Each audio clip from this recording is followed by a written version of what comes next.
esse tipo de ensino que a gente vai ter realmente daqui para frente.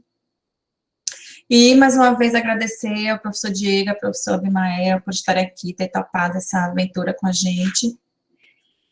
E é isso, Flávio, que eu tenho para dizer. Então, pronto, meninos. Vocês. Deixa eu botar lá.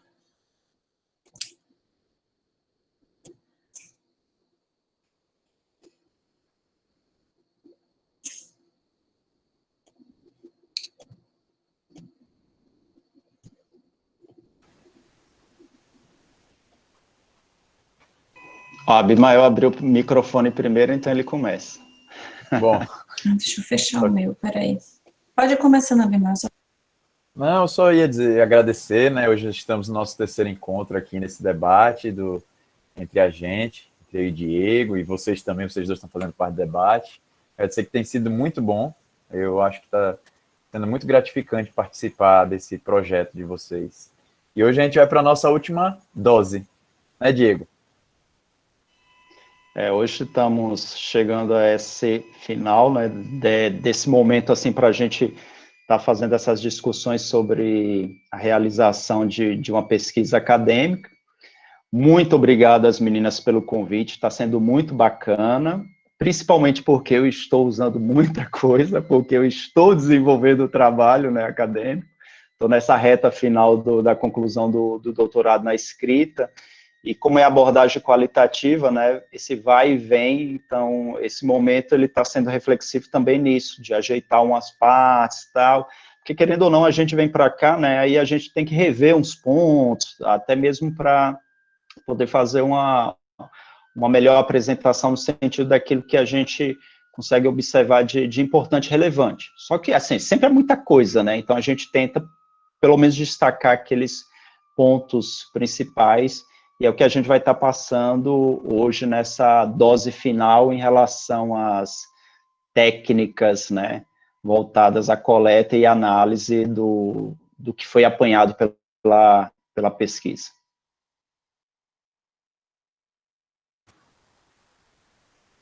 Vamos começar, então? Bora! Então, informações ao pesquisador. O que devo considerar na realização da investigação? O que é que vocês pensam? Quais as minhas condições enquanto pesquisador e quais recursos preciso para realizar a pesquisa? Vocês já fizeram esse questionamento antes de fazer a pesquisa? Ou quando estavam fazendo? Alguém já pesquisou aqui? Alguém já fez algum TCC? Algum artigo? Já tiveram essas considerações? Gostaria de ouvir vocês também, pode ser no chat ou pode falar. Falando é bem tranquilo, depois vocês jogam a extensão que Manuela falou da mãozinha que vai poder ajudar.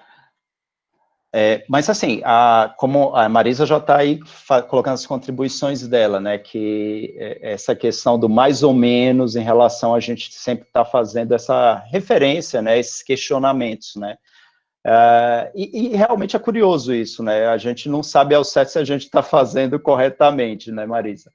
Mas o importante é que a gente faça essa reflexão, e era um dos pontos que, pelo menos eu estou querendo colocar aqui, até para a gente, é uma autoavaliação, né, da gente enquanto investigador, enquanto pessoa, para a gente entender quais são as reais condições que a gente tem de realizar aquilo que a gente está pretendendo.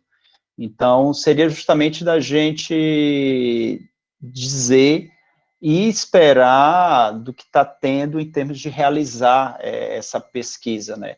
O Raí mesmo, ele destacou aí, os recursos, acaba que é algo recorrente nos projetos, né, de pesquisa, que sempre vai ter essa tensão, né? Não adianta você dizer assim que você quer fazer eu quero fazer uma análise onde eu vou a campo em 5 capitais do Nordeste. Aí a questão é, você tem recursos financeiros para isso? Você tem condições para você se deslocar? Você vai ter um auxílio financeiro? Você vai ter uma equipe para poder te auxiliar em determinadas tarefas? Nem precisa nessa perspectiva de ir muito longe mesmo, mas se a gente imaginar da aplicação de um questionário, de você poder justamente estar destacando isso, como Manuela já testando aí, realçando aí, o que seria a realização dessa investigação, né? Então, é sempre interessante a gente estar pensando nisso e estar fazendo essas considerações, tanto numa perspectiva da gente, quanto indivíduo, como também se tornar exequível a realização daquela investigação. Vocês que têm uma vertente mais quali, vocês já sabem que no objeto de estudo tem o problema que você está pesquisando, né? Quando você fala assim, o que eu devo considerar na realização da investigação? Eu me lembro quando eu fazia a tese e eu estava estudando, comecei a estudar sobre aprendizagem entre empresas, e eu queria saber o impacto disso no desempenho delas, né? E aí escolhi um objeto de estudo. E aí minha orientadora falou uma coisa muito interessante. Sim, e lá tem aprendizagem? Lá ocorre aprendizagem? Será que esse objeto de estudo tem a ver com o problema da sua pesquisa? Assim, porque geralmente os quantitativos, ele faz aquele embasamento teórico e vai a campo, depois do embasamento teórico. Sim, mas esse objeto, esse campo que você está indo, esse local, essa amostra, realmente vai trazer a resposta da sua pergunta? Então, assim, quando eu vejo assim, o que devo considerar a realização da investigação, o primeiro é saber se esse local, esse objeto, essa unidade de análise corresponde aos seus questionamentos. E para isso você tem que ir lá, né? O quantitativo geralmente vai depois, mas o quali, como o Diego já realçou, geralmente vai e volta algumas vezes no foco da sua pesquisa, né? E como o Diego falou e já abordaram aqui, recursos. Recursos eu acho que tem que saber seu tempo, você tem que saber condições financeiras, se o local é perto ou é longe de vocês, se você vai ter condições para, por exemplo, você vai fazer um questionário com 300 pessoas e você, dependendo do tempo que você tenha, você tem condições para pagar alguém para te ajudar? Ou você vai ter condições de ir todo dia, ou quais dias irem fazer essa pesquisa? Se é quali, quais são as condições que você tem para ficar sentado 2 horas, 3 horas com as pessoas para ouvi-las, absorver aquela informação? Então, aparentemente, não, eu ajeito. Não tem esse ajeito. Você tem que planejar antes, determinar a data, fazer direitinho para que seu trabalho ande, né? Vocês pensam diferente? Diego pensa diferente? Na verdade, eu concordo com o que você expôs, e é interessante até que a gente já começa a ver aquelas nuances que tem das abordagens, né? Que a gente tem, enquanto qualitativista, aquela questão que, no momento de imersão no campo, a gente tem uma questão lá que está nos orientando, né? O objeto que a gente vai ali está justamente investigando. Mas, a partir da imersão, a gente pode fazer toda uma modificação. Mas, de uma certa forma, até para a gente ter mais segurança, é interessante que a gente já faça essa imersão antes. Tanto que quando a gente tem, não é comum, pelo menos eu nunca vi nos trabalhos de conclusão de curso, né? Isso ocorre mais no mestrado e no doutorado, a gente tem uma etapa que é a qualificação, ou seja, é a etapa que a gente apresenta um projeto de fato para uma banca, para ela chegar e dizer assim, olha, não, esse projeto já dá para você partir para realizar sua investigação em campo, ou fazer considerações dizendo do que a gente tem que organizar. Na abordagem qualitativista, é interessante que, antes mesmo da qualificação, a gente já possa fazer a imersão, ou seja, a gente já possa ter contato com o campo. Só para vocês terem uma ideia, quando eu estava iniciando o doutorado, eu tinha uma coisa certa eu tinha, que era trabalhar governança, porque realmente eu gosto muito de trabalhar a questão que envolve ações coletivas, esses interesses são discutidos, e numa perspectiva de cidades sustentáveis, eu queria fazer uma associação disso, eu queria trabalhar o ambiente urbano, e queria também tangenciar, de certa forma, a questão da sustentabilidade, só que isso ainda está muito amplo. Então, com o decorrer, aí é que eu fui fazendo os recortes, delimitando, até eu chegar justamente a algo mais específico, né? E aí, a partir do momento que eu defini isso, eu digo, opa, então agora eu preciso ir conhecer. E até mesmo o meu orientador, ele disse, não, agora você vai lá verificar a comunidade, a área, para você ver o quanto você vai ter acesso, quanto você vai realmente poder coletar as informações que você está esperando, e até mesmo para você trazer já uma proposta inicial da realização do seu trabalho, que seria a etapa da qualificação. Então, é bem interessante os pontos que a Abimael destacou, né, nessa questão de, eu já tenho um objeto fechado, já tenho ali a pesquisa, como ela vai ser colocada, mas isso não quer dizer que a pessoa depois vai ter etapas mais na frente, ela não vai estruturar o que a gente conhece como os pré-testes, para ver se adequações terão que ser feitas nos instrumentos que são utilizados no âmbito do quantitativo. Mas, de uma certa forma, a gente do Quali, a gente tem essa flexibilidade de poder ir a campo e modificar determinadas coisas, aquela questão norteadora que a gente tem, até chegar um momento que a gente realmente vai arredondar melhor essa questão diante do que a gente realmente está absorvendo daquela realidade que a gente se encontra, que a gente está investigando. Então, isso daí seria um dos pontos que poderia destacar aqui para vocês. E, dentro desse aspecto, a gente sempre está se considerando também, né? Isso eu até coloco, a pandemia está sendo interessante para a gente até destacar esses pontos, né? O emocional, a questão da ansiedade, o vai e vem, porque a gente precisa ter nossos momentos de descanso também. Então, a gente tem que olhar para o nosso entorno para saber realmente quais são as condições que nos favorecem ou não para realizar a pesquisa que a gente vai estar se propondo. Manuela botou aí que lá no secretariado a gente tem um costume no fim do TCC1, perto do final do período, não é uma qualificação, é uma apresentação informal, mas que visa ouvir as considerações dos outros professores para que cada trabalho, cada TCC tenha uma melhora, tenha um desempenho melhor quanto TCC2, porque TCC2 já é mais complexo, né? Vai a pesquisa a campo, então tem esse momento, e eu particularmente gosto demais, ajuda bastante meus orientandos, porque tem outras visões que acabam enriquecendo o trabalho. É bem interessante isso, porque, querendo ou não, são contribuições a mais, e sempre que a gente puder ter esses olhares, né, vão nos ajudar na concepção da pesquisa. Então, vocês tenham essa atenção também, de ver quais são os suportes, além do orientador, que vocês terão para estar sempre voltando e refletindo sobre o trabalho que vocês estão se propondo, que vocês desejam realizar. Então, essas seriam as informações que a gente tem inicialmente para colocar. Vamos adiante, então, Manuel. Então, aí, continuando, então, a gente já falou sobre o campo de pesquisa nesse momento inicial, e aí a gente vem justamente destacar isso. Você tem noção qual é o seu campo? Você já conhece o campo que você irá desenvolver a pesquisa? Tem acessibilidade para isso? Então, o que é o campo necessariamente? Que é esse espaço onde você vai realizar a sua investigação, né? Então, é importante ter essa noção, porque ele vai te trazer tudo aquilo que você vai buscar.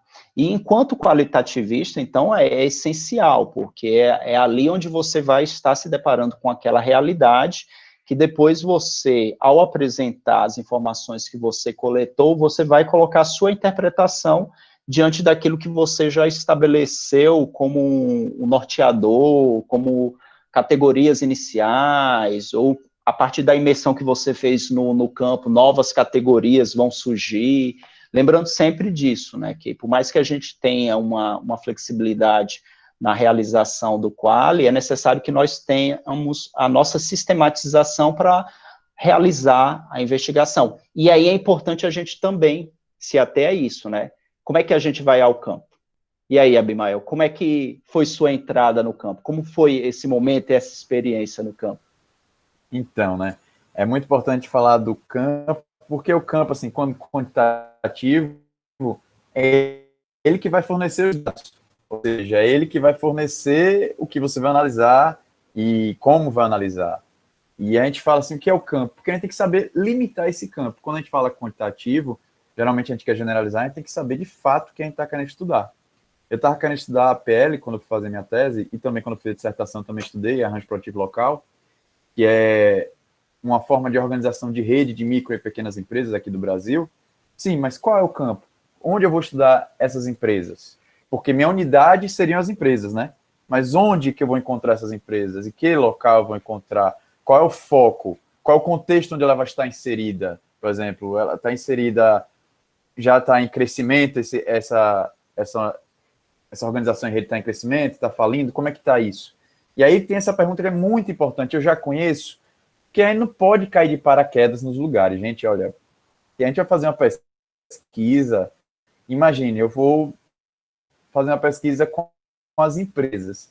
Se eu não conhecer ninguém naquele local, como é que... Eu estou falando de micro e pequena empresa, geralmente o empresário tem algumas ressalvas, tem alguns medos, não tem que conhecer. Como é que eu vou poder entrar naquele local para fazer meus questionamentos, utilizar meu instrumento? Como é que eu vou fazer isso? Então, a gente tem que conhecer esse campo, principalmente TCC. Quando a gente está orientando TCC, a gente tende a perguntar, você conhece? Você já tem acessibilidade? Porque pode ser um empecilho que talvez faça você mudar sua pesquisa quase por completo, se você não conseguir entrar no campo que você deseja, no local que você deseja. Até eu brinquei, né, que a gente estava falando o que o Diego falou nas reuniões passadas, queria conversar fazer uma pesquisa com os ex-prefeitos de Aracaju.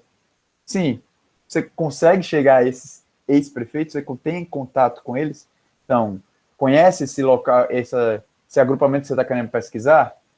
Então, é muito importante definir, e caso você não tenha conhecimento, ir atrás de quem tem, pedir ajuda ao orientador, que é muito bom. Manuel falou isso. Pode falar, Diego. Deixa eu ver o que foi que ela disse assim, estimula os alunos a fazer um instrumento de coleta em TCC1, que aí eles já começam a ter uma realidade daquilo que eles poderão ter a partir desse instrumento, e já serve até como um pré-teste, né, já vai nesse sentido, né, mas assim, pegando o gancho do que a Abimael colocou, dessa ida a campo, de você ter essa noção da acessibilidade, alguns riscos podem acontecer. Você pode dizer assim que, olha, a empresa disse que eu vou poder realizar a pesquisa e tal, e depois, como parece que está tudo certo, chega lá e diz, olha, não tem como.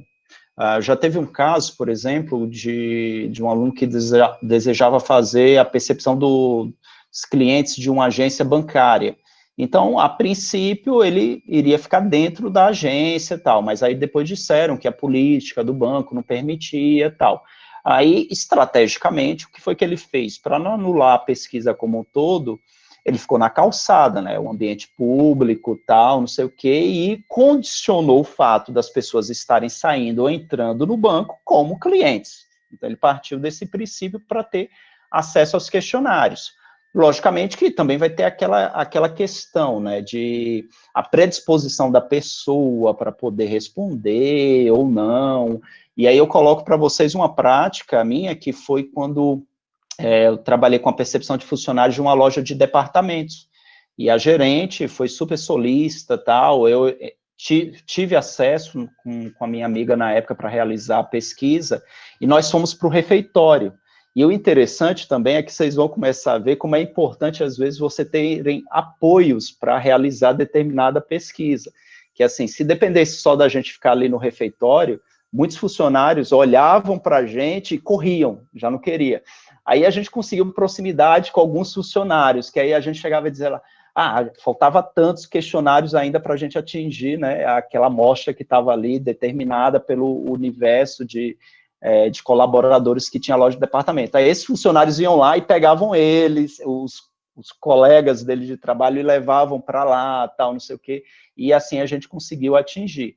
Então, é interessante sempre isso, você vê essa questão da acessibilidade, e depois o momento que você tem imersão no campo, o quanto realmente você vai ter condições de realizar a sua pesquisa. No qual, o que pode acontecer é que você dizer assim, eu gostaria de ter realizado entrevistas com as determinadas pessoas, mas aí você pode se deparar com eventos que venham a ocorrer no campo, e ali já vai surtir muitas informações que vocês poderão utilizar. Mas para frente a gente vai estar discutindo esses pontos em termos da coleta em específico, que aí eu vou tecer mais alguns comentários sobre isso. Mas de início, o importante é isso, vocês terem noção quanto vocês poderão ter de imersão nesse campo, sempre buscarem ser realistas para dizer assim, se eu vou fazer algo, deixa eu procurar algo assim, que seja meu próprio ambiente de trabalho, ou então outro ambiente que eu já tenha uma entrada, e aí você possa unir, né, essa acessibilidade que você já tenha com a realização daquilo que seria sua proposta de pesquisa, que aí você vai ter essa maior, vamos dizer assim, chance de obter as informações, de coletar os dados com muito mais êxito, para que você depois possa, então, partir para a etapa de análise e entregar aquilo que seria a proposta da sua investigação. Diego, só fazendo um comentário que você falou aí, que eu achei muito interessante, o local onde você vai fazer a pesquisa. Rapaz, isso aí é muito importante falar, porque você responde, quem aqui responde algum questionário que estiver na frente de uma loja? Antigamente, hoje não, que a gente tá na pandemia, eu acho que a gente responderia qualquer coisa só para sair de casa, mas se lembra do corre-corre que você tinha, quando antigamente você, na frente das Americanas, você nem sabia o que era, achava que já era cartão, você já vai dizer, não, tchau, tchau, tchau. Então, assim, essa é uma questão muito delicada e é importante você saber o campo para você saber o momento de fazer a pesquisa. Eu estou falando isso porque eu estudava micro e pequena empresa. Então, geralmente o dono é o que vende. Então, eu não podia ir na hora que era dia de feira. Por exemplo, quando é arranjo produtivo local, geralmente tem as feiras. Lá em Caruaru, geralmente à noite e tal. Aí não pode fazer essa pesquisa na hora que está cheio. Você tem que esperar o movimento cair, que o empresário esteja calmo, senão ele não vai responder seu questionário. Eu estou falando de um questionário, que só são 5, 10 minutos. Eu me lembro também que eu já fiz também pesquisa qual, e eu estava pesquisando empresa familiar, empreendedorismo sobre empresa familiar, e uma das dificuldades, às vezes, é marcar e a pessoa realmente dizer, não, pode vir. Quando a gente fala que eu sou administrador, né, formado em administração, então a gente vai entrevistar o administrador, o cara, bora marcar tal dia, você tá certo. Aí quando você chega um dia, hoje não dá não sei o quê, eu tô corrido. Assim, não, você tem que ter cordial. Por isso que a gente tá falando assim, é importante você ter algum conhecimento para diminuir desses problemas que possam vir atrapalhar a sua pesquisa. E o que o Diego falou foi muito bom, o local e o momento de estar pesquisando.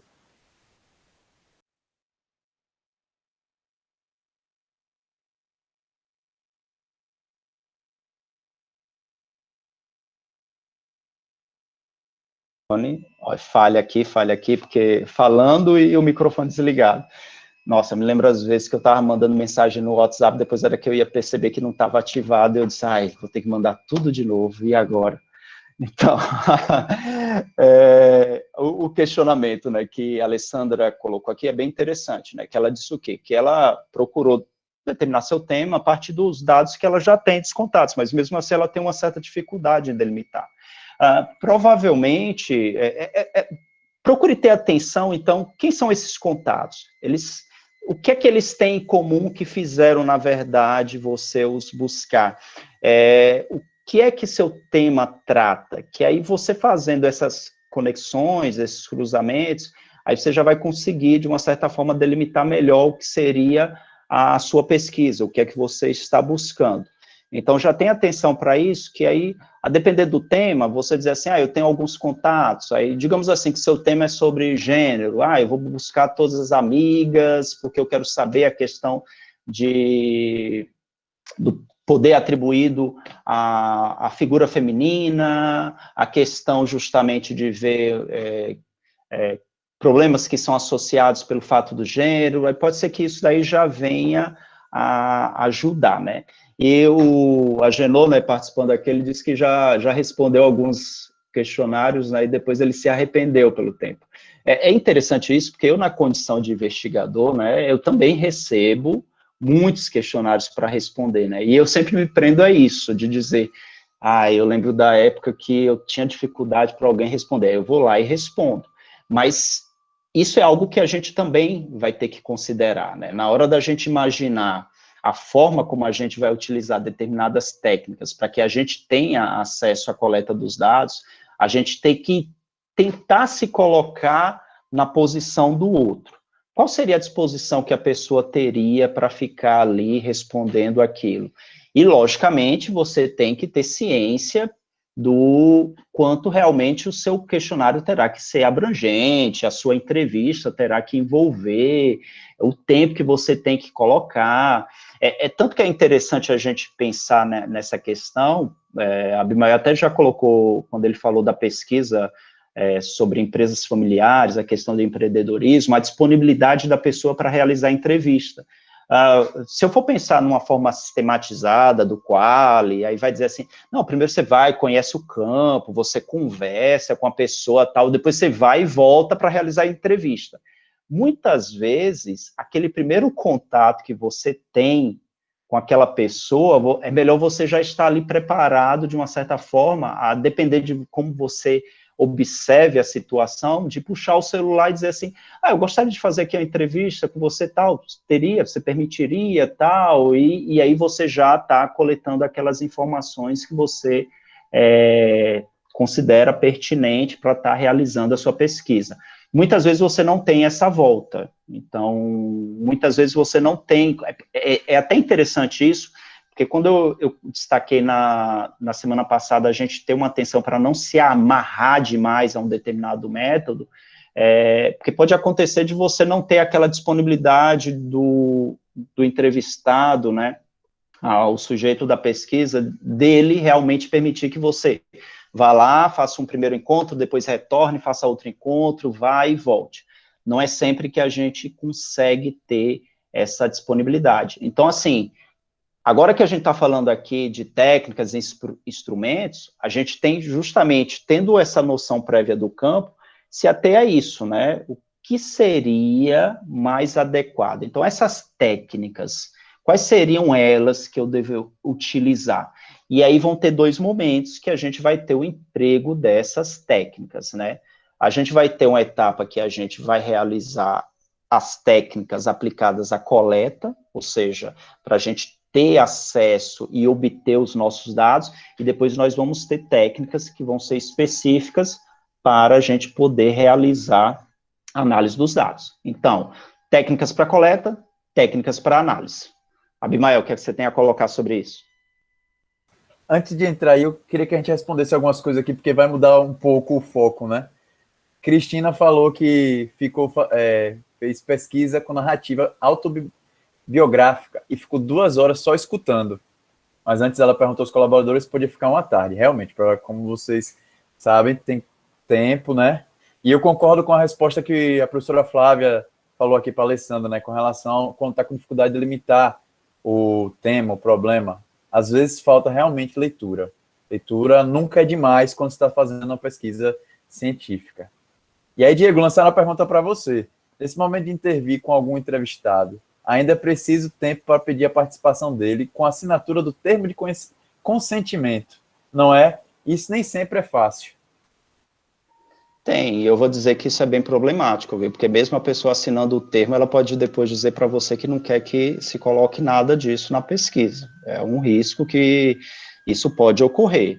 Então, o termo em si é uma formalidade de resguardar ambas as partes para que você diga assim, olha, está aqui a sua parte. Eu sempre discuto muito isso do termo, né? Porque eu acharia melhor a pessoa, na verdade, entregar para ela uma declaração dizendo, olha, a finalidade é isso, isso, isso, e permitir para ela. Mas, assim, a segurança que você tem também do outro lado. Mas isso daí eu nunca presenciei, ou alguém já me relatou uma situação de alguém que chegou lá, acionou juridicamente, judicialmente falando, essa questão de você retirar tal. O meu entendimento é que, mesmo ela assinando um termo, se depois, porventura, ela quiser ser excluída da pesquisa, ela tem todo o direito, e isso é uma coisa que tem que ser respeitado. Dependendo de como a pesquisa ela seja realizada e do que ela venha a abordar, já foi até ponto colocado aqui em semanas anteriores, tem a questão da comissão de ética, né, que aí você manda para esse conselho de ética para poder eles avaliarem o seu projeto e dizer se ele está adequado diante daquilo que você venha abordar diante do trabalho que você venha a realizar. O que eu vou colocar sempre é, você tem que deixar isso claro para a pessoa lá, que você está realizando aquela pesquisa, como ela está realizando, que ela não vai ser exposta, e, de uma certa forma, você vai entregar esse termo. Eu mesmo, em alguns momentos, porque na pressa de entregar o termo, na própria gravação do áudio, eu disponibilizava lá essa informação, que seria uma forma, vamos dizer assim, de me resguardar, dizendo que, olha, eu informei a pessoa disso. E sendo bem claro para a pessoa ela faz o consentimento, pode ser que ela não faça, né? Que aí, tudo a gente tem que ter esse cuidado. E é interessante, até falando nisso, porque em relação a isso, a entrevistas, propriamente dito, né, dessas formalidades. Mas você também pode ter a coleta de seus dados a partir de observações, que seria uma audiência pública, que você esteja ali presente e tal. Então, você vai coletar muitas informações ali, você pode até ter acesso à gravação daquela audiência pública. E aí, o essencial é que você não exponha as pessoas, você tenha todo o cuidado. Por mais que a audiência seja pública, né, é interessante sempre que você não denomine diretamente. Logicamente que isso vai ter uma ponderação, a depender da figura, dos sujeitos que ali estão expostos, né, porque parte-se do princípio que se você está numa audiência pública, ela está sendo gravada e você está colocando ali, aquelas pessoas estão se colocando para responder, fazerem manifestações naquele momento, então a gente pode partir do princípio que ela está, digamos assim, de uma certa forma, colocando sua posição, então isso pode ser utilizado, mas isso pode ser questionado. Então, para você se resguardar, o que eu coloco para vocês é, busquem sempre o sigilo, porque de uma certa forma você está buscando a informação, aquele contexto que está colocando. Vocês podem até dizer assim, mas e no caso de eu estar fazendo, já pegando mais para frente o ponto, uma análise do discurso, que eu não vou estar só trabalhando a questão do conteúdo em si, eu também vou estar tendo ali uma percepção do conjunto, né, da linguagem como um todo. Eu também vou ter que me ater quem é o emissor, quem seriam os receptores na transmissão daquela mensagem que ali é exposta em um determinado momento. Você pode atribuir, dizer assim, uma figura política, tal, identificar aquela pessoa por atributos que estão associados a ela, que vão ajudar na interpretação, né, de você entender que, olha, foi um político que falou, foi um cidadão em determinadas condições que falou, tal, não sei o que aquilo já vai ajudar a dar um direcionamento. Mas, assim, o que eu recomendo é que você busque sempre não identificar, porque mesmo quando você faz tipos de pesquisa como história oral, tal, você coloca nomes fictícios. A gente entende que é importante, por exemplo, você dar características da pessoa, idade, tal, não sei o quê, mas você vai tentar, o máximo possível, proteger aquelas pessoas. Lembro que na semana passada eu comentei sobre o filme Histórias Cruzadas, né, The Help, que fala das empregadas negras, tal, na década de 60, a jornalista, quando ela se propõe ali a escrever o livro, primeiro ela teve que ter toda uma confiança das empregadas para fornecer aquelas informações, e depois ela teve que ter todo o cuidado de não revelar quem elas eram, para proteger elas. Mas mesmo assim, o filme ele demonstra que pelo relato e pelas discussões, pessoas mais próximas conseguiam identificar quem eram, só que elas não podiam dizer exatamente e afirmar. E aí o que protegeu elas nos livros era o fato da exposição que as pessoas teriam a ter que dizer, não, olha, quem disse foi fulano de tal, porque aí, no caso ela também estaria se entregando em relação àquele momento. Então, nesse contexto, o que eu digo para vocês é, sempre procurem entregar o termo, mas, essencialmente, sempre procurem garantir o entrevistado de que ele será uma figura não identificada pela pesquisa, que vocês vão estar resguardando eles lá, que o fruto e o interesse do trabalho não é expor ninguém. Na pesquisa Quant, nós também temos esse termo, né? Apesar que a gente traduz em números o que foi coletado, né? Mas a gente, quando você vai a campo, você tem o termo. Em algumas, assim, em administração especificamente, em secretariado, a gente ainda não tem essa obrigatoriedade de passar na comissão de ética, mas em outros, eu acho que medicina é obrigado, enfermagem é obrigado, se você for até aplicar um questionário com pessoas, então tem essa necessidade. Mas no nosso caso, a gente vai a campo, apresenta o termo e, como o Diego falou, você tem que conversar também. Eu me lembro muito bem que quando eu fui fazer pesquisa em Tobias Barreto, o povo no início tinha medo de mim, pensando que eu era do governo, que eu estava lá com a prancheta, anotando, visitando loja por loja. Então, você tem uma conversa, dizer que vai garantir o anonimato, isso também abre as portas, né, assim, para ajudar a sua coleta. E já indo para os instrumentos, que eu acho que a gente já tem que ir para os instrumentos, quais técnicas e instrumentos mais adequados para a realização da minha investigação? Quando eu falei, seguindo o caminho das reuniões anteriores, a survey, a mais indicada é o questionário.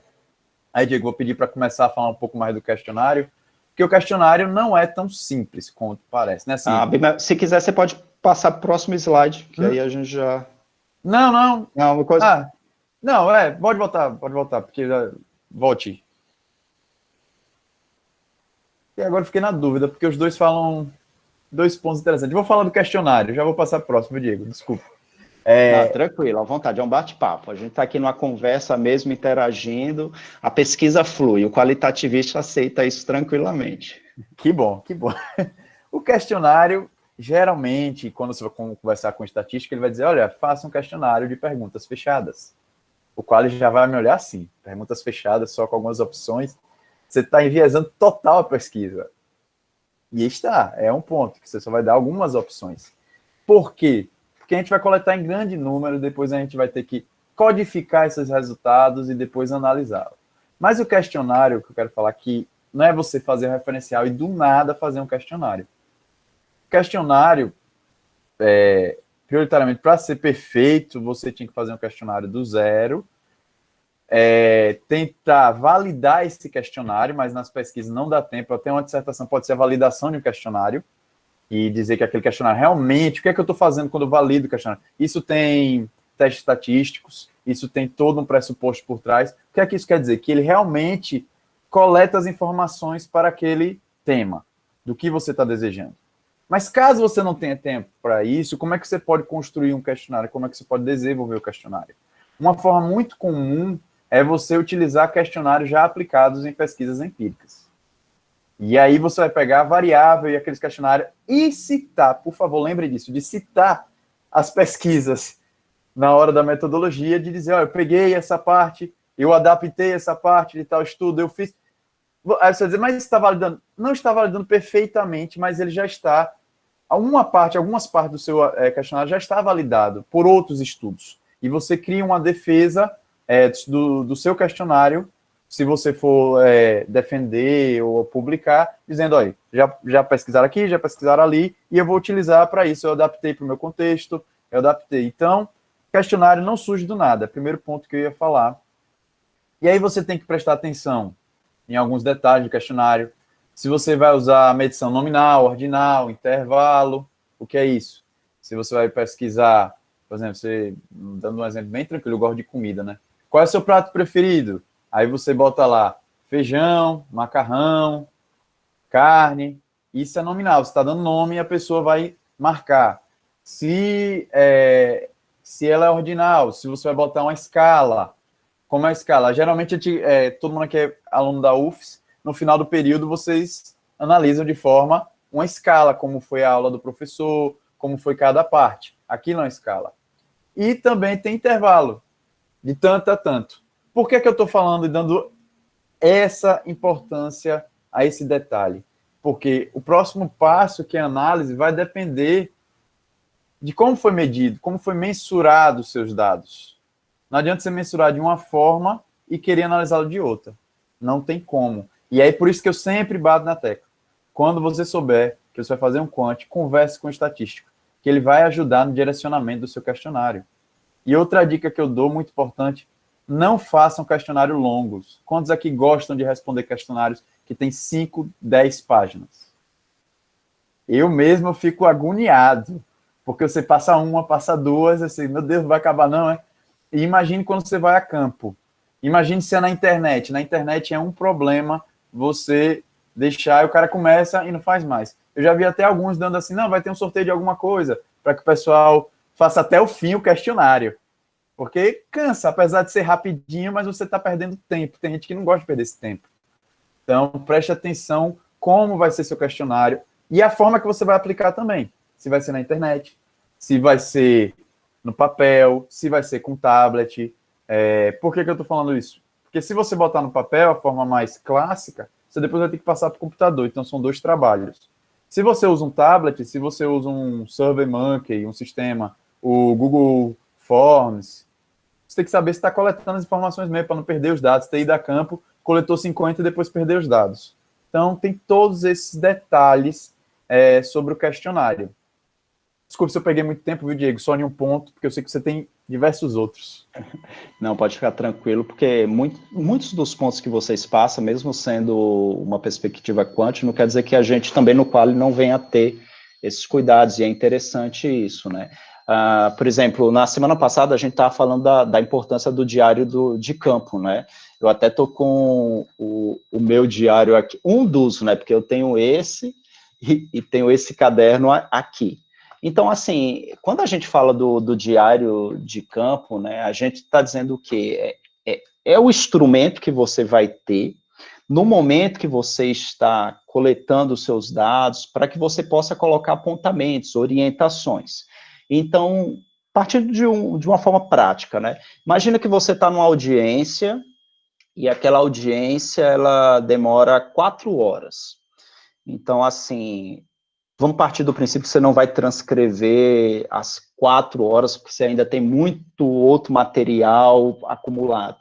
Então, uma das dicas que você pode ter com o diário de campo é você dizer assim, olha, eu sei que está sendo gravado, vou ter acesso, ou então eu estou gravando com meu celular, tal.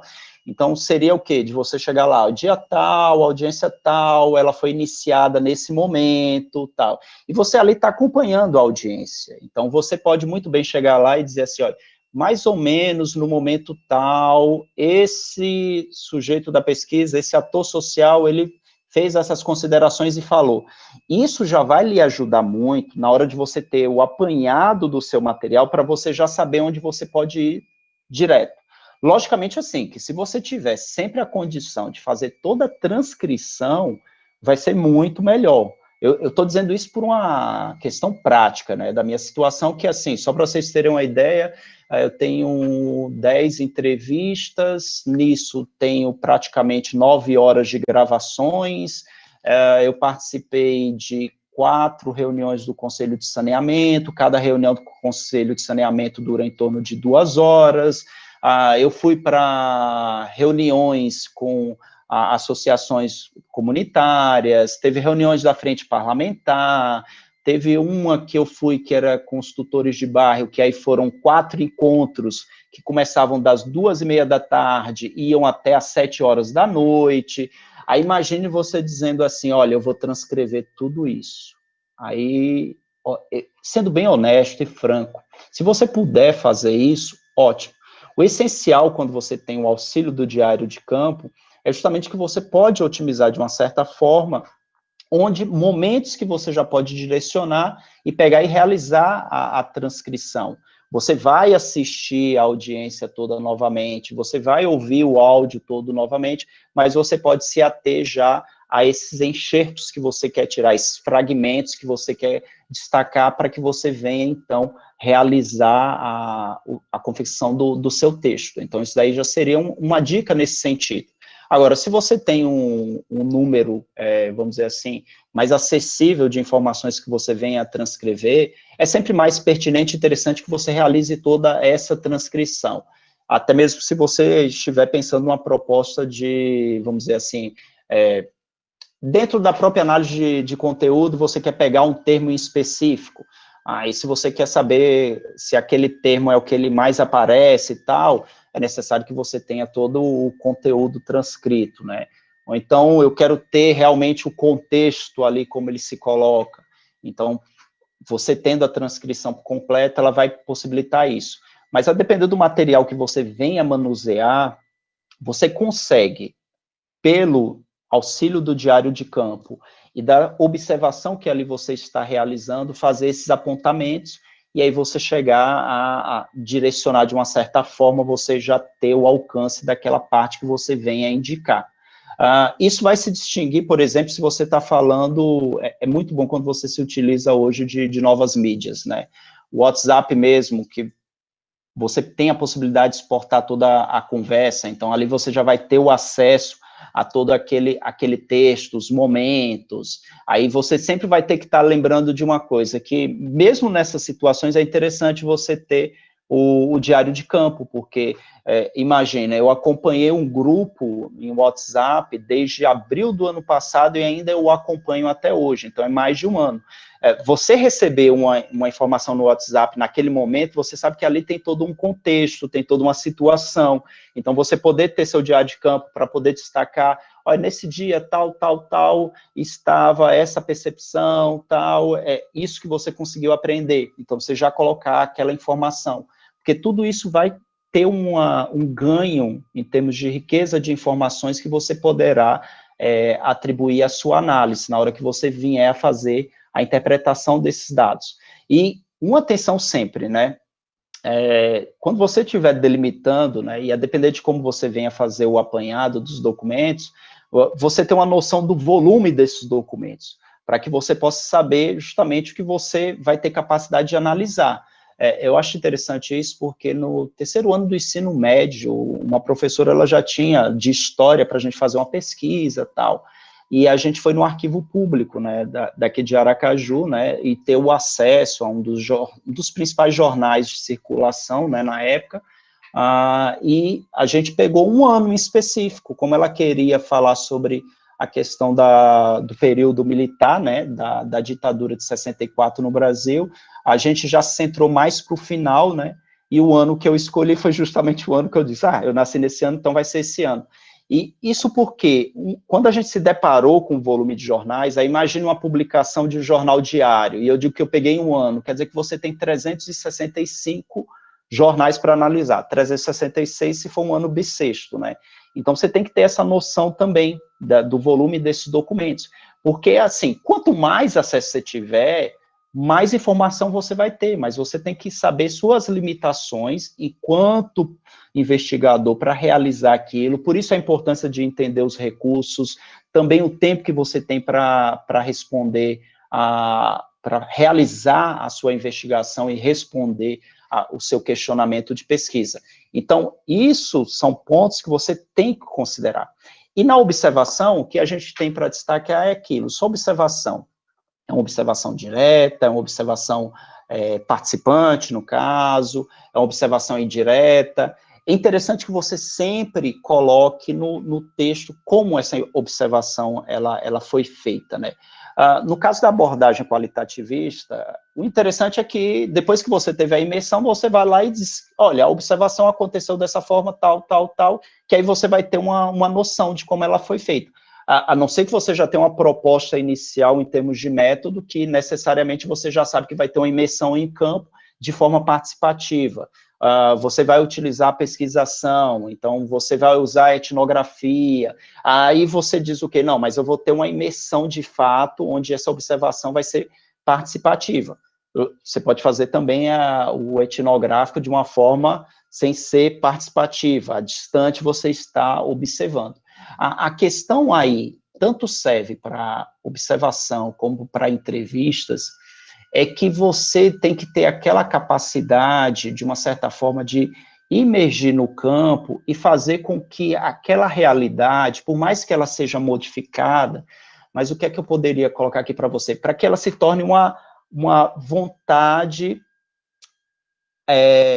vamos dizer assim, próxima de você enquanto a entrevistador, que a realidade ali, aquele campo de sujeitos que estão ali, estejam à vontade a sua figura, né? Por isso que o tempo é algo fundamental na hora de você poder realizar a sua pesquisa, né? De você imaginar que pode acontecer, e o esperado, até mesmo para que você tenha uma apreensão dessa realidade, é que você tenha aquele, vamos colocar assim, efeito reality show.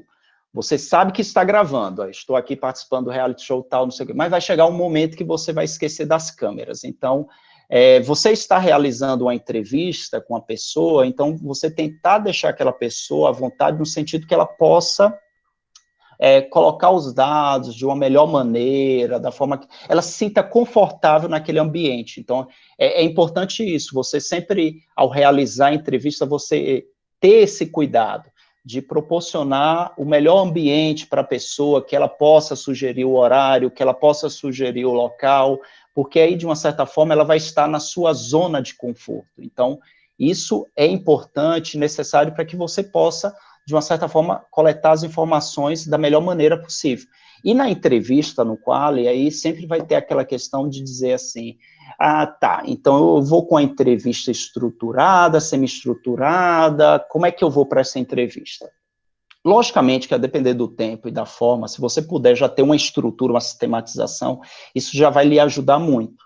Então, assim, é sempre bom você ter um roteiro, pontos que você venha a destacar, para que você lembre na hora de fazer esses questionamentos, esses pontuamentos. E tem aquela atenção também que muitas vezes quando você começa com um determinado questionamento, levanta ali, o entrevistado ele pode ir falando, tal, então você tem que ter também aquela pertinência para saber os momentos, se vai interromper ou não. O melhor é não interromper, deixa a pessoa ir falando.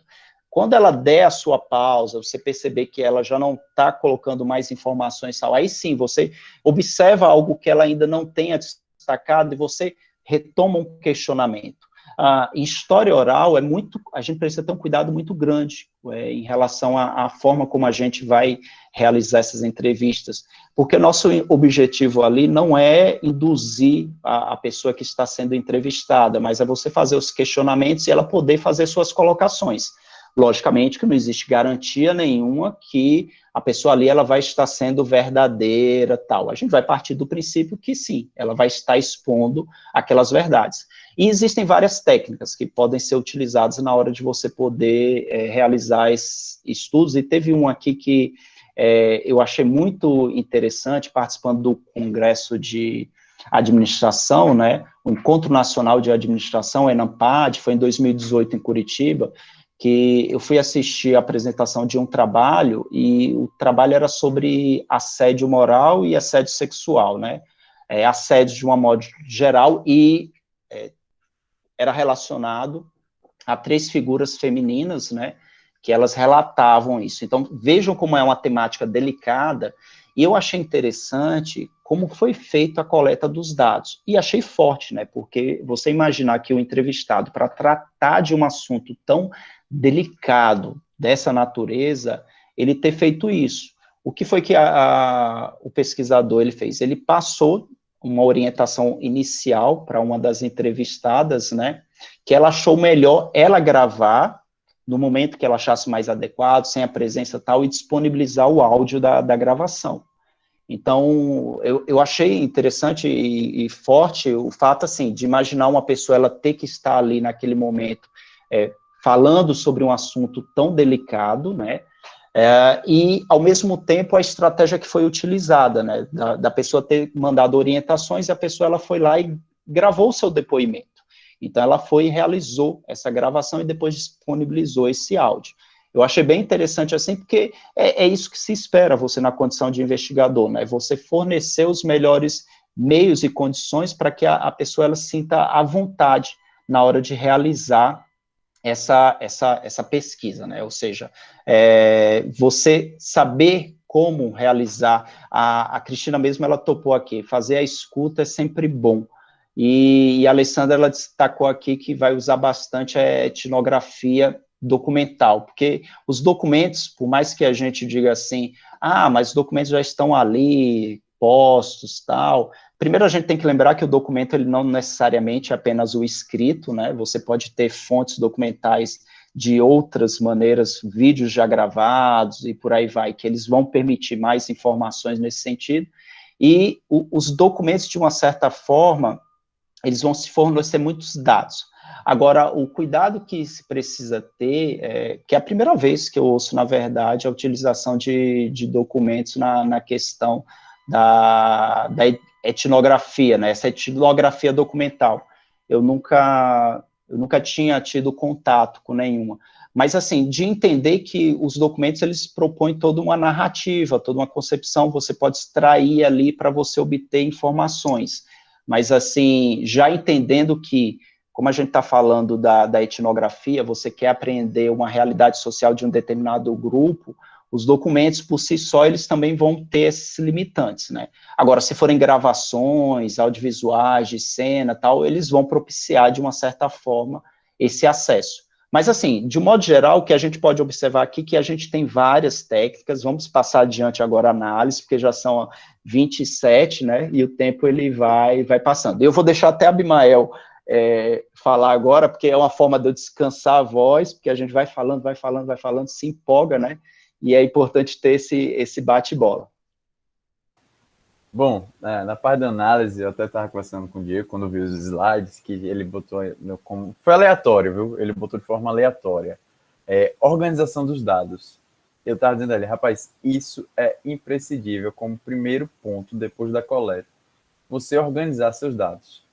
Para você saber onde você está entrando. Se você está utilizando, se você é um quant, você vai averiguar se todos os questionários podem ser utilizados, se foram respondidos de forma completa, se está faltando dados, quais vai ser incorporado na sua pesquisa, se realmente alcançou a amostra necessária, no qual eu não tenho muita propriedade para falar, mas eu imagino, quando vocês falaram assim, quantas entrevistas vocês têm, você tem que organizar cada uma delas, tem que botar em alguma ordem, creio eu, porque senão eu imagino que pode se perder, né?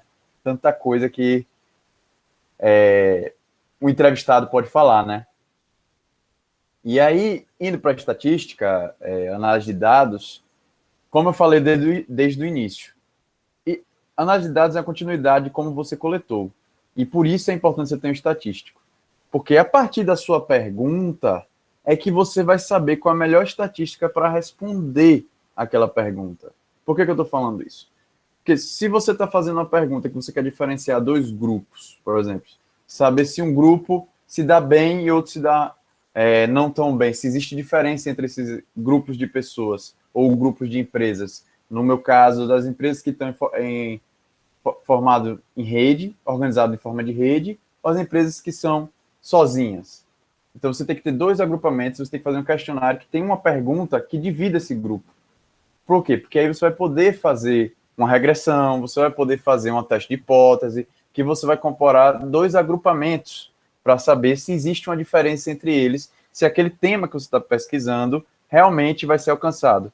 Você também pode fazer com um grupo de pessoas para testar as variáveis. Você tem várias variáveis, quer saber como se comporta, porque ainda está no estágio exploratório. E aí você pode fazer uma multivariada, você pode fazer uma fatorial para saber os clusters, para saber como se agrupa aquelas variáveis, aqueles questionamentos. Você também pode propor um modelo na sua análise. Desde que você já tenha uma base teórica bem definida, se você quer desenvolver mais aquela teoria, você pode fazer um modelo através do SEM-PLS, que é modelo de equações estruturais. Mas tudo isso vai partir de como você coleta os dados e da sua pergunta. Vocês observem que desde o início a gente está falando que tudo se encaixa, que nada é feito solto, que o que você fez no início volta no final. Então, você também pode querer fazer uma descritiva. Só que aí eu sempre falo, quando você faz uma análise descritiva, você não pode fazer uma inferência.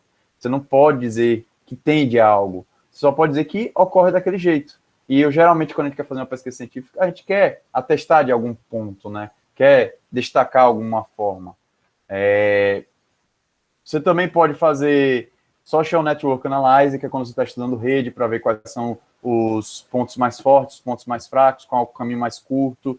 São diversas formas que existem nas estatísticas. Eu falei só formas. Dentro de cada uma dessas, existem os testes. Se você quer fazer uma regressão de variável, regressão multivariada, teste T, teste Mann-Whitney, você pode fazer um SEM-PLS, um SEM-CB. Então, são diversas técnicas. E aí você vai perguntar, qual é a técnica mais adequada para a minha pesquisa, para meu questionário? Isso aí depende de uma conversa sua com o estatístico. Ou se você mergulhar na estatística sozinho, você encontrar os pressupostos necessários para cada técnica. Pressupostos são, por exemplo, quando você coleta um dado, você vai testar a amostra. Como o Diego já falou, você faz um pré-teste. Você pode fazer um teste piloto também, Diego, assim, na estatística também faz teste piloto. Geralmente está mais vinculado ao qualitativo, mas faz um teste piloto. Para quê? Para saber se o questionário responde ao que você precisa e também para averiguar como está a sua amostra. Se tem os dois grupos, dá para observar os dois grupos. Se também elas passam nos pressupostos necessários de alfa de Combat, que é a confiabilidade do seu questionário. E a partir daí você vai ter outros pressupostos. Seus dados tendem para a normalidade ou são anormais? Aí você vai ter um tipo de teste para cada um. São testes paramétricos ou não? Tudo isso vai depender de como seus dados se comportam.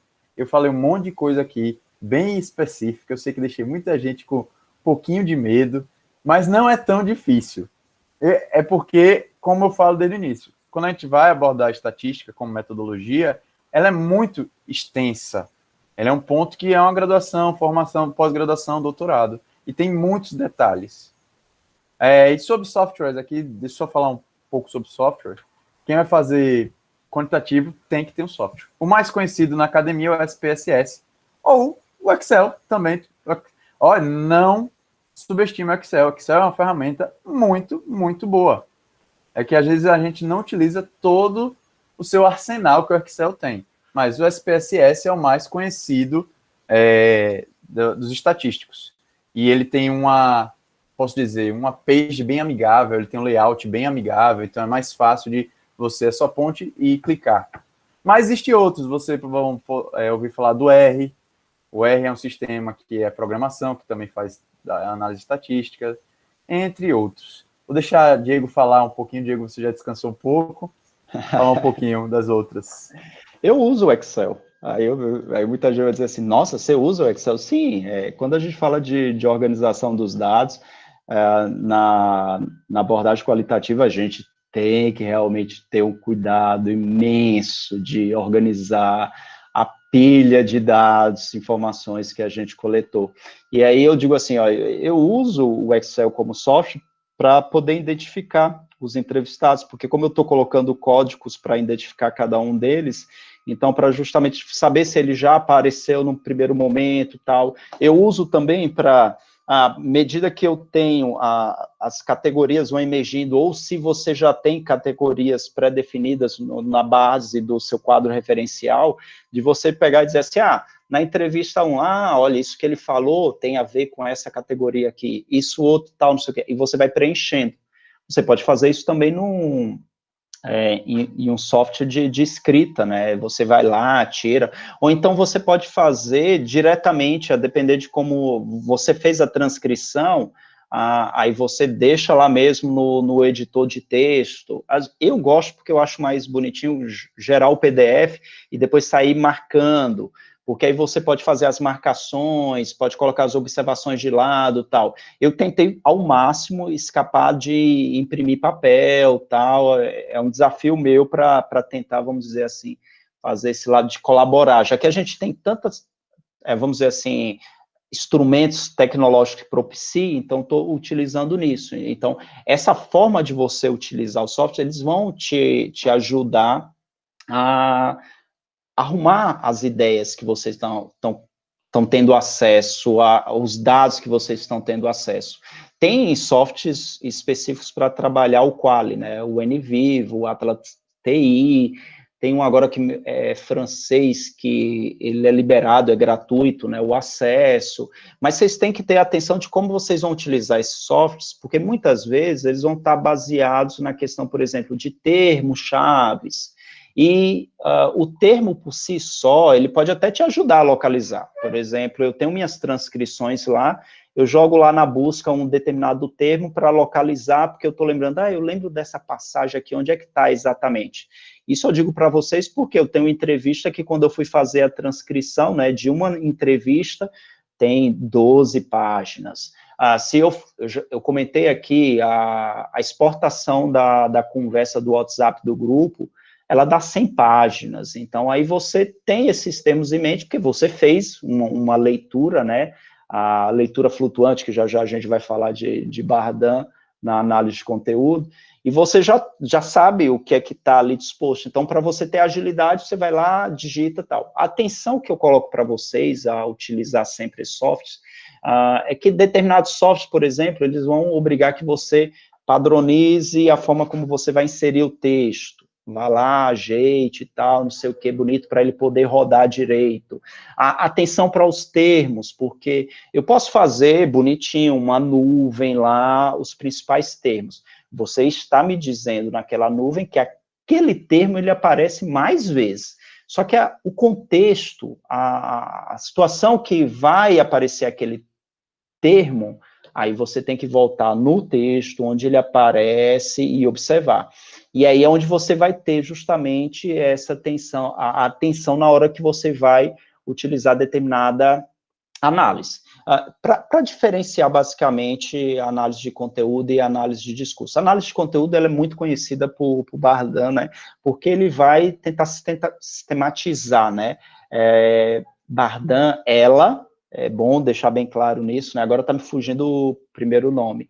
Ela é uma pesquisadora da área da psicologia, né, e ela teve justamente essa preocupação de sistematizar. Então, muitas vezes, a gente se utiliza de Bardhan para dizer assim, olha, eu segui as mesmas orientações de dizer assim, olha, eu tenho uma pré-análise, ou seja, aquilo que ela fala da leitura flutuante, depois eu tenho uma análise propriamente dita, que aí, baseado nas categorias que eu estou estabelecendo, na minha questão norteadora. É interessante isso, que na análise de conteúdo ela sempre... Muito obrigado, Sheila. Laurence Bardhan. Ela sempre vai dizer o quê? Que você tem que estar preso ao seu quadro referencial, a sua questão de partida, para que você possa, no caso, estar realizando essas etapas, de você observar, primeiro fazendo essa leitura flutuante, depois você destacando no texto, fazendo a análise propriamente dita, daquilo que realmente tem associação com as categorias, daquilo que responde. Você sempre vai ter uma orientação pela sua questão principal, pelas suas questões norteadoras. Você sempre vai estar justamente seguindo nelas para que você possa, então, colocar as informações e depois você vai ter essa interpretação em cima disso, do seu quadro referencial, daquilo que lhe orienta em termos de epistemologia, ontologia, e em termos daquilo que você já tem de bagagem para que você possa estar realizando essa análise. Quando a gente vem para a análise do discurso, aí a análise do discurso, ela vai colocar mais o quê? E é até interessante isso, porque a análise do discurso você vai encontrar inúmeras, vamos dizer assim, inúmeras vertentes que vão falar como é que você trabalha esse discurso. A análise política do discurso, aí depois, porque vai ter uma associação muito com aquela questão de você dizer assim, epistemologicamente falando, em termos ideológicos, como é que você se coloca naquela análise. Mas, assim, essencialmente, quando a gente está falando de análise de discurso, eu estou dizendo o quê? Que eu não vou me ater só ao conteúdo em si. No caso da análise do conteúdo, não, eu vou me ater àquele conteúdo e vou dizer, olha, foi dito isso, foi colocado isso, fulano no momento tal disse isso, que mostra que está coerente, de acordo com o referencial teórico, tal, não sei o quê, e eu vou fazendo essa narrativa. Na análise de discurso, você vai ter que observar a questão, como eles dizem, da linguagem, o contexto em que aquilo se coloca. Então, é sempre bom entender essa colocação, porque, assim, não é o conteúdo simplesmente dito, mas é você observar quem é o emissor, para quem ele quer mandar aquela coisa. É até interessante isso, porque a análise de discurso, né, é bem utilizado nessas questões políticas, para dizer assim, olha, fulano está falando, mas o recado é para cicrano. Então, você tem todo um contexto que vai lhe explicar e entender por quê. Porque na hora que ele falou determinada palavra, utilizou determinados termos, por que foi que ele utilizou aqueles termos? Por que ele teve um tom diferenciado na hora de colocar isso? Então, a análise do discurso, ela já vai ter essa apreensão na hora de você poder realizar mesmo. E vai exigir, por exemplo, a análise de discurso vai ter muitos que vão colocar a transcrição por completo de tudo que você tem ali, para que você possa ter justamente esse olhar, porque é o contexto como um todo que se apresenta na hora de você colocar a interpretação diante de todo o quadro referencial de sua base que você tem enquanto pesquisador a realizar. Então, assim, uma atenção que é preciso ter nisso das análises é justamente para você não imergir numa situação de você ter uma pilha de documentos e de informações e você não conseguir justamente ter o fôlego suficiente para fazer essa análise.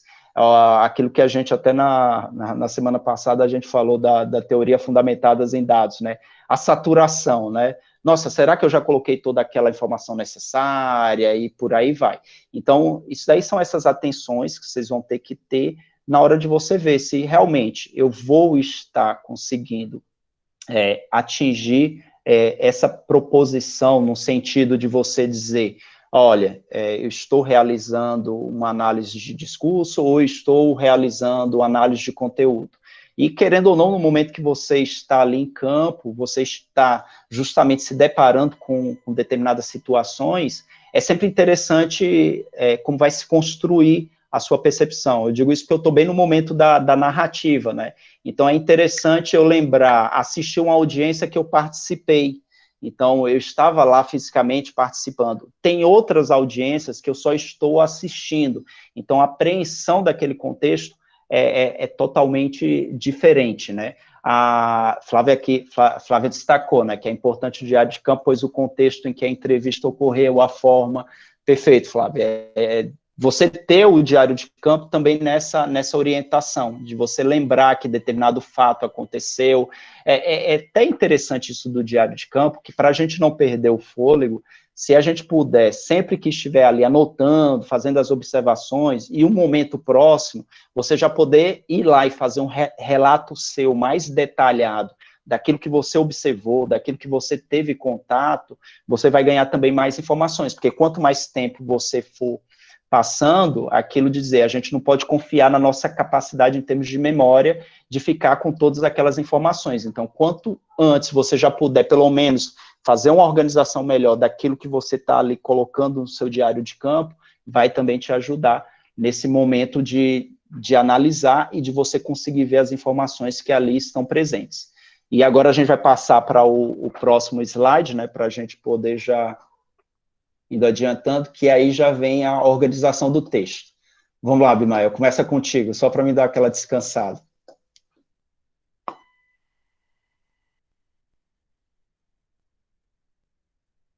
Desculpa, eu comecei também falando com o áudio fechado.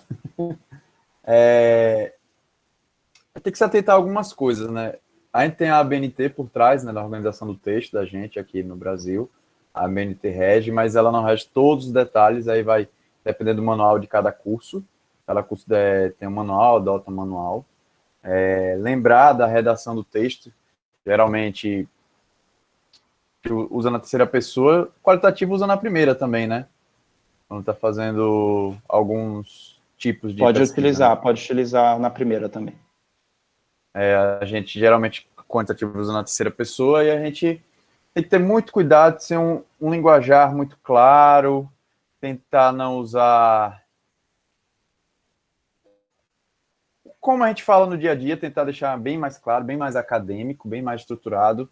Por que eu falo claro? Porque quando a gente está fazendo um texto, quando a gente está escrevendo, a gente já sabe tudo que está escrevendo, e a gente, às vezes, se passa e esquece ou não dá a devida importância a algum detalhe que seria importante deixar claro no texto, nos resultados principalmente, porque já está na nossa cabeça, e a gente começa a ler e fica cego. E a gente tem que ter um cuidado com isso quando a gente está escrevendo o texto do artigo ou do TCC, né? E aí o TCC e artigo tem aqueles elementos clássicos estruturais, né? Que é a introdução, referencial, metodologia.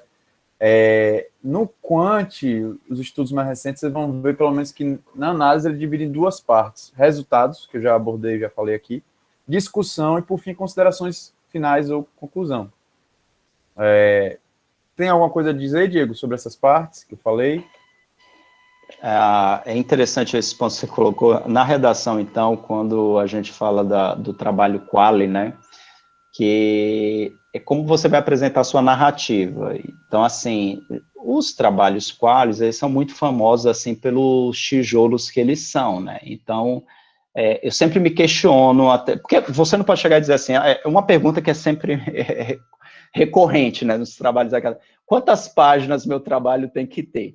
Então, lógico que a gente vai ter uma tentativa de colocar. Você vai dizer assim, olha, se você for fazer uma publicação para um periódico, né, ele vai estar lá, pelas questões dele, delimitando o espaço que você terá para apresentar a sua pesquisa.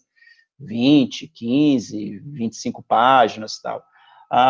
O TCC, eles vão variar, você pode ter um bom TCC de 50 páginas, um TCC bom de 100 páginas, você pode ter um TCC horrível de 150 páginas, você pode ter um tijolo de um doutorado, que eu já vi, assim, de 500 páginas, que eu digo assim, nessas horas a defesa da pessoa foi justamente isso, fazer com que a banca não conseguisse ler o trabalho todo, porque a gente vai ter que justamente ter esse cuidado, dizer assim, lógico que você vai ter, você quer passar todas as informações que estão ali.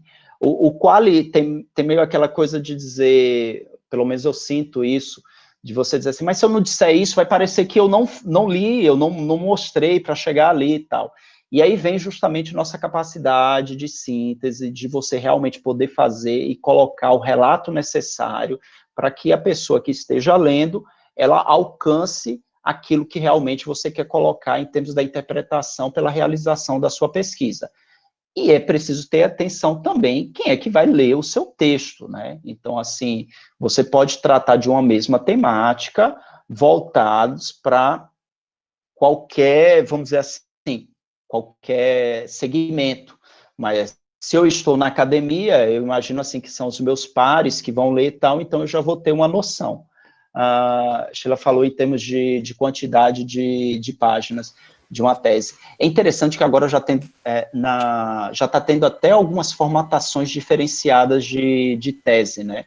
Você já tem teses agora que elas se apresentam na proposta de artigos, ou seja, você tem uma introdução, você diz o que é que você está se propondo, e cada capítulo seu, na verdade, é uma parte desenvolvida em um trabalho. Então, você tem essa junção desses trabalhos e apresenta a tese.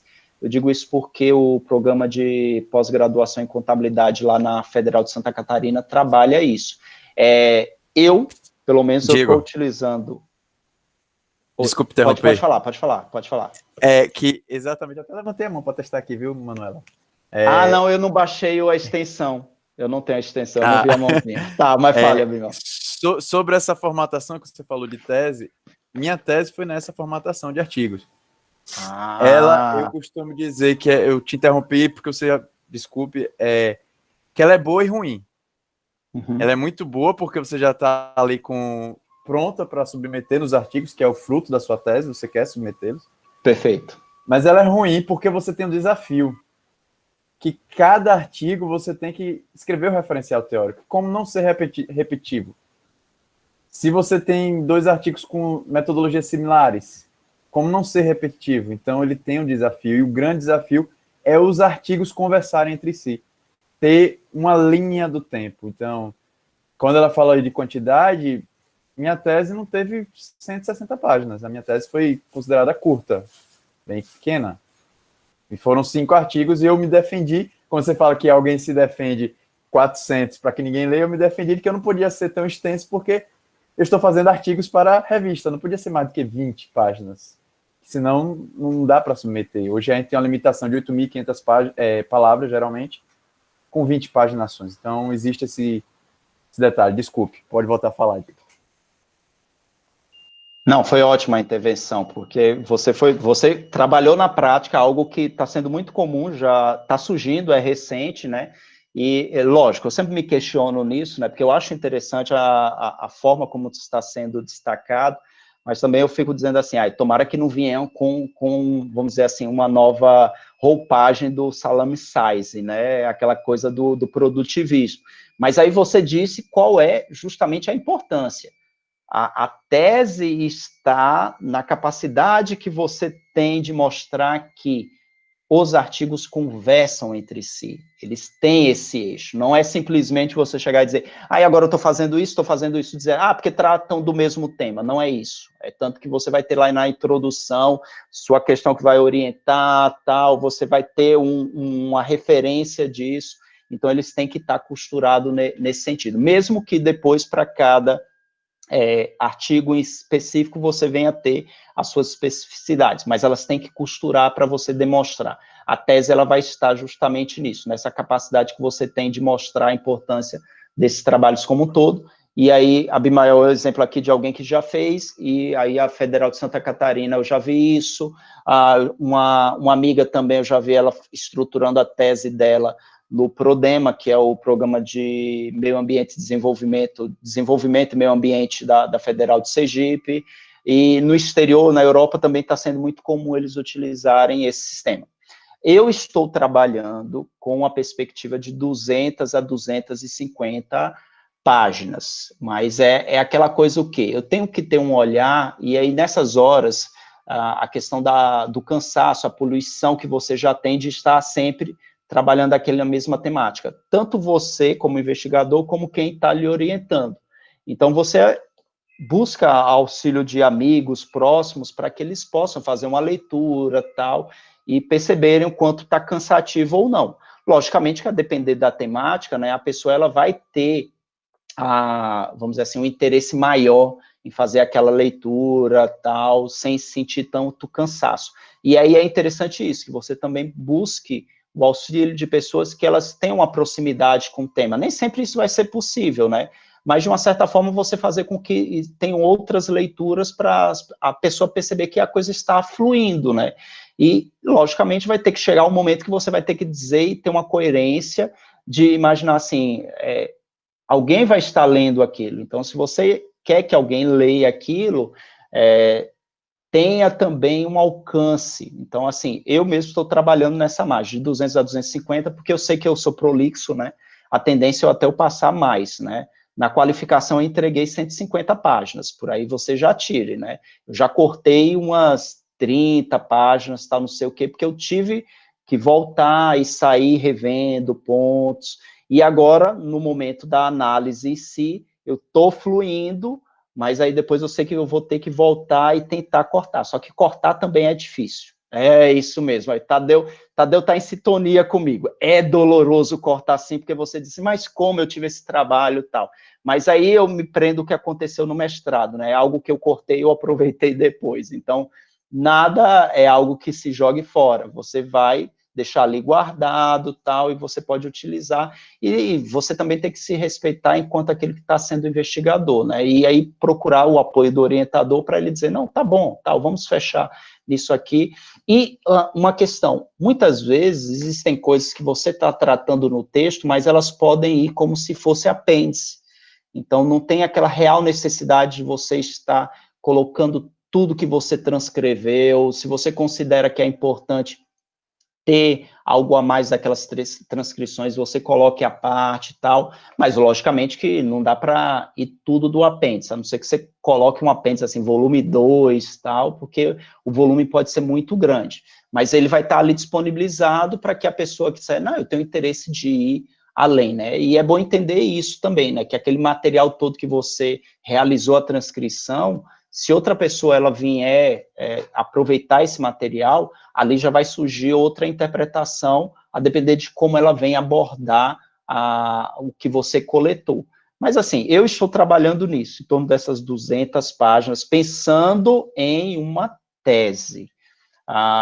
Um TCC, eu chutaria aí umas 70, 80 páginas, eu não sou a melhor pessoa para falar nisso, porque meu TCC foi 130 páginas, a dissertação de mestrado já foi 150, então, assim, tudo vai muito dessa nossa capacidade, né, de como é que você vai colocar aquela narrativa e entender que ela precisa ter um limite para se colocar. 50 páginas em que, Manuela? O TCC? Ah, tá, 50 páginas. Já dá um bom TCC. Que aí é aquela coisa também de você ter a capacidade justamente de como está colocando. Lembram daquilo que quando a gente faz redação para o vestibular, né? Não encher linguiça. Então, é isso que você vai ter que tentar buscar. Você não está ali para dizer que quantidade nesse sentido vai fazer o sentido e a diferença, não. O importante é que você consiga fazer uma escrita que ela venha passar tudo aquilo que você conseguiu investigar e ela seja acessível, principalmente naquele público que venha a ter um contato inicial, que são nossos pares na academia, e que se puder ir além, melhor ainda, né? Eu lembro do mestrado que eu tinha um professor de metodologia que ele costumava fazer aquela crítica dizendo que a gente fazia a dissertação e a dúvida que a gente teria era como a gente iria depositar ela na estante, se ia deixar deitada, em pé, na transversal, porque raramente alguém ia ter alcance dela. Logicamente que hoje, né, com os meios tecnológicos, digitais, a gente tem um acesso muito facilitado, a gente tem lá os repositórios, não é mais aquela questão física. Recentemente, eu estou feliz da vida, porque na minha banca de qualificação eu não precisei fazer 5 impressões, todos da banca aceitaram a versão PDF, e a Universidade Federal de Santa Catarina agora ela só aceita a versão PDF, é o arquivo digital.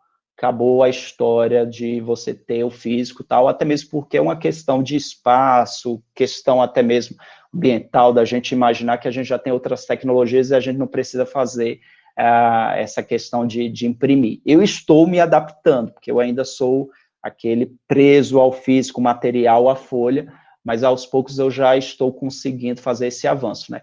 Às vezes basta eu lembrar nisso, né? O quanto eu não tive o trabalho de imprimir 5 versões de 150 páginas e o quanto eu não vou ter trabalho, vamos dizer assim, de imprimir 5 versões de 200 páginas e mandar os arquivos no formato digital.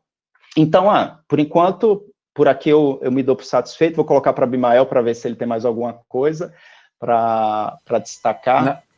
Não, tá, eu também me dou Lembrando a satisfeito. vocês que são 8h38. Exatamente, eu olhei para o reloginho. Encerrar 8h30. Então, vou deixar vocês encerrarem aí, para a gente poder encerrar. Tá um pouco. Eu já encerrei minha parte, é porque, assim, quando a gente fala de metodologia é difícil, viu, parar às vezes. Mas, por mim também, quero saber se eles têm alguma dúvida, né, Flávia? Se deseja fazer alguma pergunta. Tem tempo? Eu preciso falar. Quem tem que falar sou eu. Então, Fala, já Manu, estou em fala, silêncio, Manu. já estou em silêncio. Pode falar. Menina, ficar nesse negócio, tem que arranjar um jeito urgente de compartilhar essa tela, Abimael. Resolva esse problema, Abimael. Vamos ver, vamos tentar. Olha você, companheiro ou companheiro. Tô brincando, gente. Alguém tem alguma dúvida no chat? Eu só queria destacar. Os meninos foram respondendo ao longo do processo, né? À medida que iam surgindo as dúvidas, eles iam respondendo.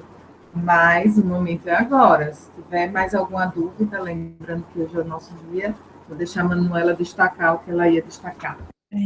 Eu só vou falar 2 observações. Uma em relação a coleta de análise, para a gente repensar essa abordagem com relação ao termo de consentimento nesse momento de pandemia, né?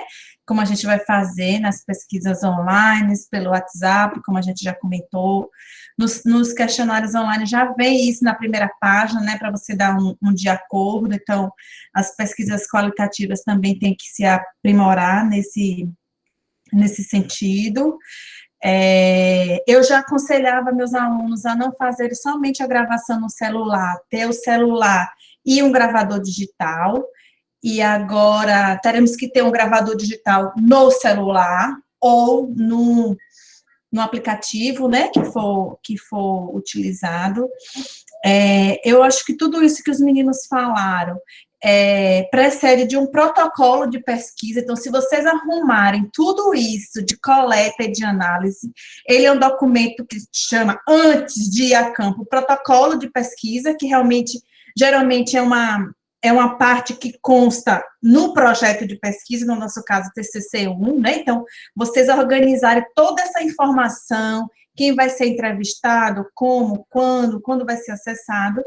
E no TCC2, é você fazer o desenho da pesquisa, né? Você fazer essa relação das etapas da pesquisa com os objetivos, aquele que a gente comentou. Com relação à escrita, à redação, eu também só tenho 2 pontos a falar.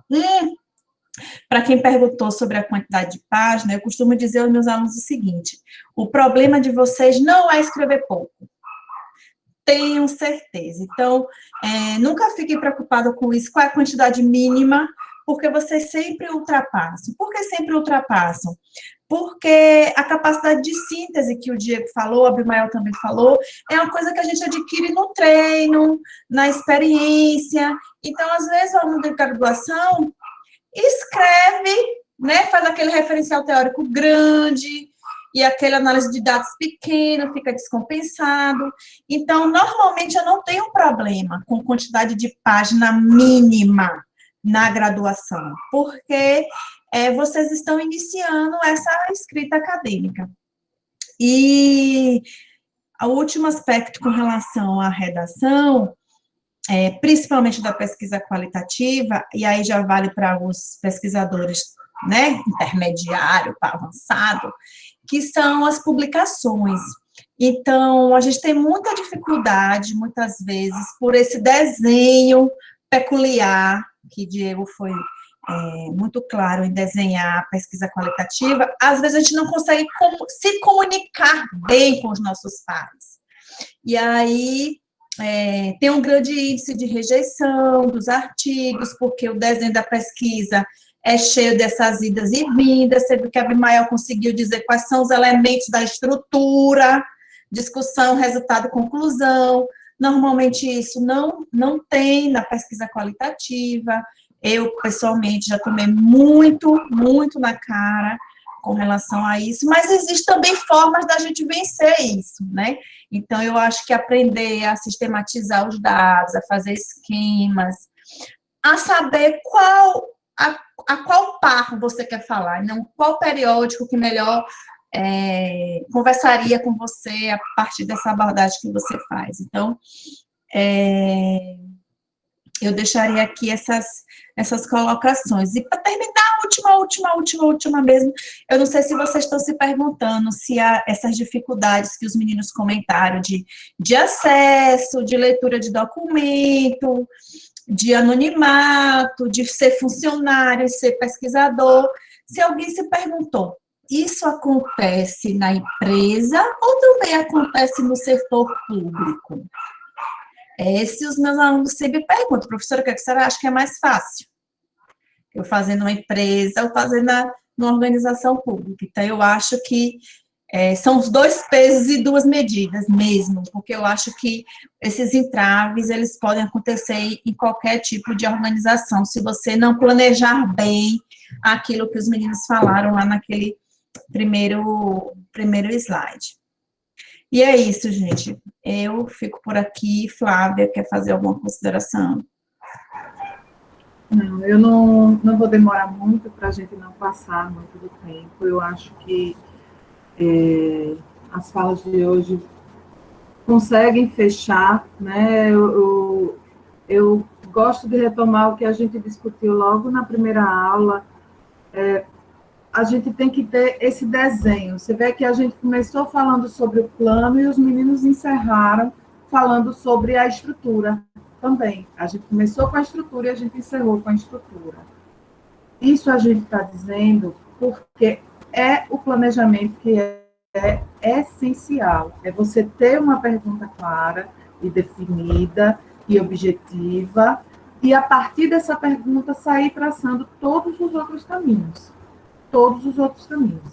Né? Então, eu acho que o slide final remete para o nosso primeiro debate. Então, vocês planejem, estruturem, se ficar meio perdido, volte às leituras. Está faltando leitura para complementar. A algum momento, esse clique vai surgir, mas é a partir das leituras. Leituras organizadas, sistemáticas, com crítica, com análise. Não adianta ler um monte de coisa passando, como se fosse viajando, mas é uma leitura crítica, analítica, focada no que você está pesquisando. Viu, Alessandra? Aí eu acho que, de repente, você consegue andar um pouco aí. Então, vou fazer uma fala só de encerramento, agradecer a presença de todas e todos, agradecer a Abimael e a Diego por terem topado participar dessa empreitada com a gente, né? Acho que eu fico até com saudade, mas ao mesmo tempo estou achando bom que terminou hoje, porque estou um pouco cansada e a gente já vai ter que começar a pensar nas disciplinas. E acho que foi bem interessante, espero que tenha sido proveitoso. É bem ruim essa questão da gente não ter o feedback de vocês, porque a gente tentou montar e tentou elaborar, pensando em ajudar vocês de alguma forma na elaboração dos seus trabalhos de pesquisa, seja escrita de artigo, seja TCC, dissertação de mestrado, tese de doutorado, o que for. Então, espero que a gente tenha contribuído. Eu acabei, Manuela adicionou uma palestra que ela fez para o curso de administração de Itabaiana, falando sobre análise temática, e eu acabei de adicionar também a palestra que eu fiz na terça-feira sobre história de vida, né, que pode ser interessante para vocês, se quiserem seguir esse caminho, está lá no Google Classroom, para vocês olharem. Então é isso, gratidão, gratidão. Os meninos, vou passar um pouquinho da palavra, peço que todo mundo fique, para depois a gente tirar uma foto. Espero que hoje estejam preparados, para a gente ter muita gente nas câmeras, né, para ter esse feedback aí. Pronto, passo para vocês. Desculpe passar na frente, Diego. Vou em ordem alfabética agora também. É que Diego fala. Tem problema, muito. pode ir para a ordem alfabética. Se você não passar na frente, você não fala. Bom, gente, eu quero agradecer, eu achei que foi maravilhoso, espero que os alunos tenham gostado.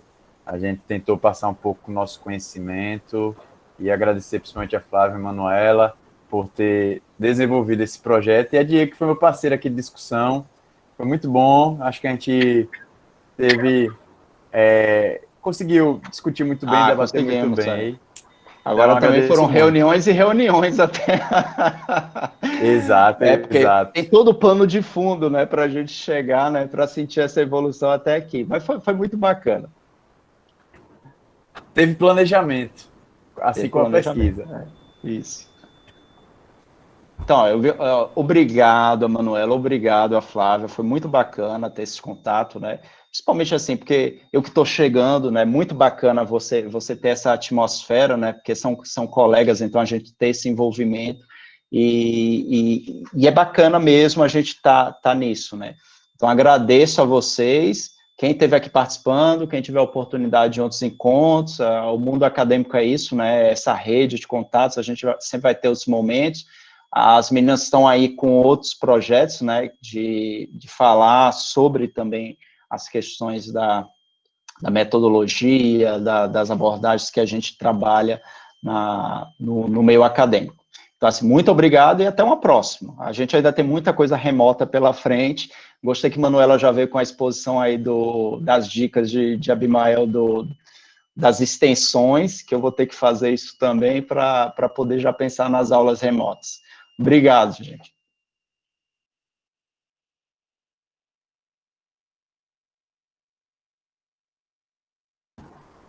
Eu fiquei esperando a Abimael falar, mas a Abimael já falou. Então, vamos lá, minha gente. Só a Alessandra que abriu, nem Tadeu abriu a câmera hoje, foi... ele aí. Olha, mais um. Deixa eu interromper a gravação.